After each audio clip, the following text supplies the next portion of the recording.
ACDP is calling on the Department of Basic Education to do away with comprehensive sexuality education at schools. The opposition party marched to the department's head office in Pretoria yesterday to demand that it be removed from the school curriculum. The ACDP has given the department until the 30th of August to respond to its memorandum, or it will stage protests. To discuss this further, we're now joined from our studios here by ACDP leader Reverend Kenneth Meshoe. Please be aware, though, that parts of this interview may contain some graphic content. Good afternoon to you, Reverend. Thank you very much for joining us here on SABC's SHA. Good afternoon. Thank you very much for having me here. Well, as a start, why are you against comprehensive sexuality education at schools? Firstly, we want our people to understand that we are not against sex education in schools. Okay. As you know, that life orientation classes have been taking place for years, which include teaching sex education. And you have never heard ACDP object or say anything against that, because the content of these life skills and sex education that is given to our people is age appropriate. But now with this comprehensive sexuality education, there are things that are taught there that are totally unacceptable, particularly because they are directed at primary school children. For us to hear that our schools, primary schools, who teach children that oral sex, anal sex, and masturbation are proper, they have sexual rights as children. It's a great concern, and obviously we do not agree with that. And we don't think that the majority of parents in South Africa would want their 9-year-olds to be given such information in schools. What justification have you heard from the department in terms of why they have decided to introduce the comprehensive sexuality education at school? Because it could be a case of them moving with the times. I'm sure you would understand that what was taught to me and in your time too are completely different things. So I'm sure it is a case of them wanting to move with the times. What justification have you engaged the department on, and what have you heard? Well, because they're signatories to the United Nations protocols.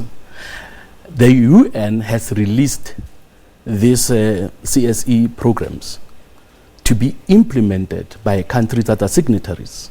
So that's one part of the reason, because they're signatories, and that those programs out there, they also have to use them. But the interesting thing is that when we talk to them, they say no, they will not include what I'm talking about. Now, and our argument is, if they claim they will not include that, then it will no more be comprehensive. Okay, we are saying, if they want to teach our children and improve on the education levels that they have, they need to consider what is appropriate for children and what is not appropriate for children. And we argue that parents out there, I'm a parent, I have grandchildren, I wouldn't want my grandchildren to be taught such things because it is above them. You cannot teach children that they have sexual rights like parents. If you talk about moving with the times, I would agree with moving with the times while being considerate. It is not everything that is done by adults that should be done by children. If adults in their privacy would want to do this, they can do that. But do it alone and don't bring children into such promiscuity, because when children are taught that they must experiment, what do you expect? What do you expect? If now you read the basis on which, or the theory on which CSE is based, you will find a man by the name of Dr. Alfred Kinsey. I don't know how much time we have, but if you would give me time, I can read some things, some sentences that were written about Dr. Alfred Kinsey. And that's why we have a problem. If Dr. Kinsey had experiments using children, using even babies who are tied to beds, and saying children and babies enjoy sexual pleasure, that is nonsense. That is nonsense. I want to find parents who say to me, we agree with Dr. Kinsey when babies have sex or somebody have sex with babies, it's okay. Because Dr. Kinsey says when babies cry when somebody has sex with them, it's because of pleasure. I mean, there's no nonsense more than that. Well, I'd like to focus more on what Reverend Meshoe has to say, not Dr. Kinsey. But at this point, I'd just like to ask you, in your memorandum, I know that you marched yesterday. What are the, you've touched on it very briefly, but what are the recommendations that you are then making to the department? Because if you're saying we don't want this, you're saying we want this. So what is that you do want instead? One the important thing we said. Yeah. We said use what is local. What you have been teaching, continue teaching that. If you want to improve on that, then get the parents to give and make an input. We know that public hearings are often held in South Africa to take parents on board, to take interested parties on board.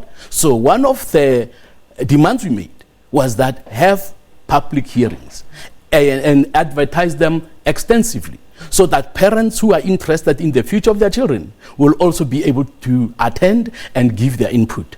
And if they do that, I promise you, the parents of South Africa will not agree with that, because we are ready to tell the parents and give them information that the department is not giving them. Dr. Meshoe, we're having some very bizarre circumstances in our country that I'm sure you're very well aware of, where we're having young school learners getting pregnant at younger and younger ages as time goes on. So do you not believe that it is better to prevent a situation by, in fact, shedding a light on the situation rather than keeping it in the dark? Okay.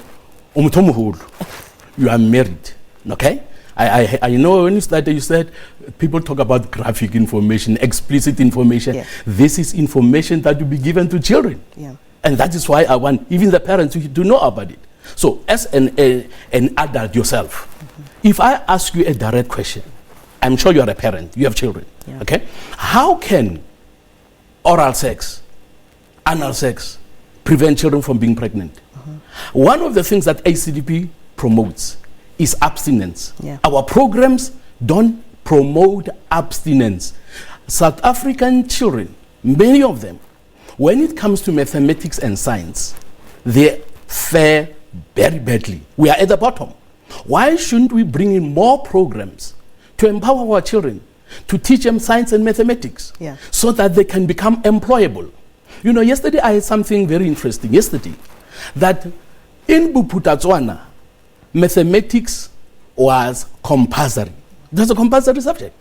That is why many children were leaving Soweto, parents who took their children to Botswana, because their education, without discipline, besides discipline, was also focusing on teaching everybody mathematics. Once they knew they had the basics of mathematics, then they could take any area or avenue they want to take. But it was a compulsory subject. Having so many children and graduates, matriculants who are unemployable, why doesn't government, if it is concerned about high unemployment rate, say, let us improve on the education of our children, make them employable, teach them mathematics and science, so that when they finish matric, then they will be able to contribute positively to the economy. Sex is not going to help contribute to the economy. It's not going to make our children employable. So we are saying, let us be realistic and be concerned about the future for our children. What this material from CSE, from the United Nations, is going to make our children promiscuous, okay? And we don't want that to happen. If I may be allowed to read something that was also in our manifesto. Let me just disturb you a little bit there before you go there. I mean, you spoke about the issue of abstinence, and the fact of the matter is that this is not really a reality for the most part in our schools. But it must include it. Now, whether it be urban or rural schools, the issue of abstinence is disappeared really. What do you believe is the sort of reason why we find ourselves where we are? I know, when I was in school, and I'm from a Catholic all-girls school, so of course abstinence was always sort of, I suppose, taught to us that you should, wait and all of that. What do you think has sort of gone wrong, if I can put it that way, in our society, that we find ourselves having an issue where abstinence is no longer something that learners are really interested in, really? All right. Personally, I think South Africans are obsessed with the issue of sex. Okay. You may not agree with me, but that's what I think. We talk too much about that. Now, there was a campaign that was promoted by the spokesperson of education to promote reading and bring semi-naked women. Why should you use semi-naked women to promote reading? Now, when children see people naked and we say together we are reading, are these children going to are they not going to want to do what they see? We grew up watching The Bold and the Beautiful. There was kissing, there was lingerie, there was all of that always there. But I'm saying you cannot promote reading by promoting nakedness. You can't do that. It's wrong. Okay? Now, listen to this and tell me if this will help children not to be pregnant. Okay? Touching and caressing your breasts is very pleasurable and can be sexually exciting. It is important that you learn how and when to obtain pleasure fondling your breasts. We want to know, and now we want to know, why young girls should be taught about fondling their breasts in school. Why should they be taught that in school? This is part of what Kinsey taught, and we do not want that in our schools. Let the parents come together and say, we want to improve on the life orientation course if it's not enough. Yeah. Rather than import from the UN what Kinsey is teaching. All right. So you've said that you are giving the department until the 30th of August to respond to your memorandum, or you will stage protests. Let me give you a two-pronged question here.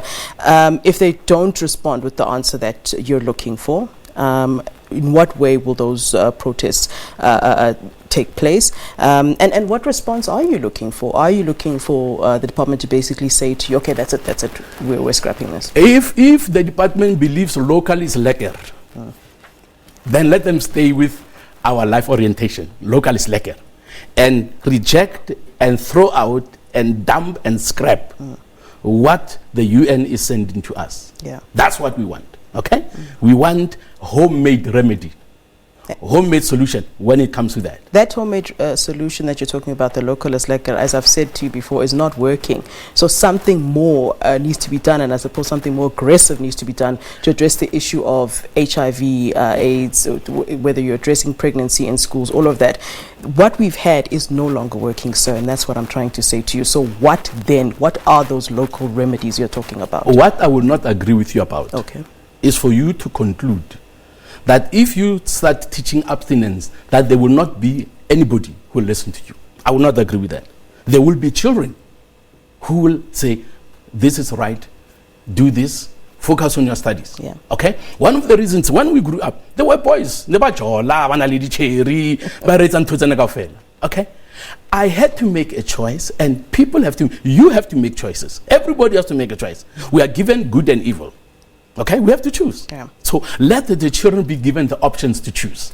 Rather than say, no, bana, because of the times, they will not want to abstain. Why conclude that they will not want to abstain? There will be some among them that will agree that abstinence is the best way to go. All right, Reverend Meshoe, great pleasure having you here in studio with me. Thank you very much for this discussion.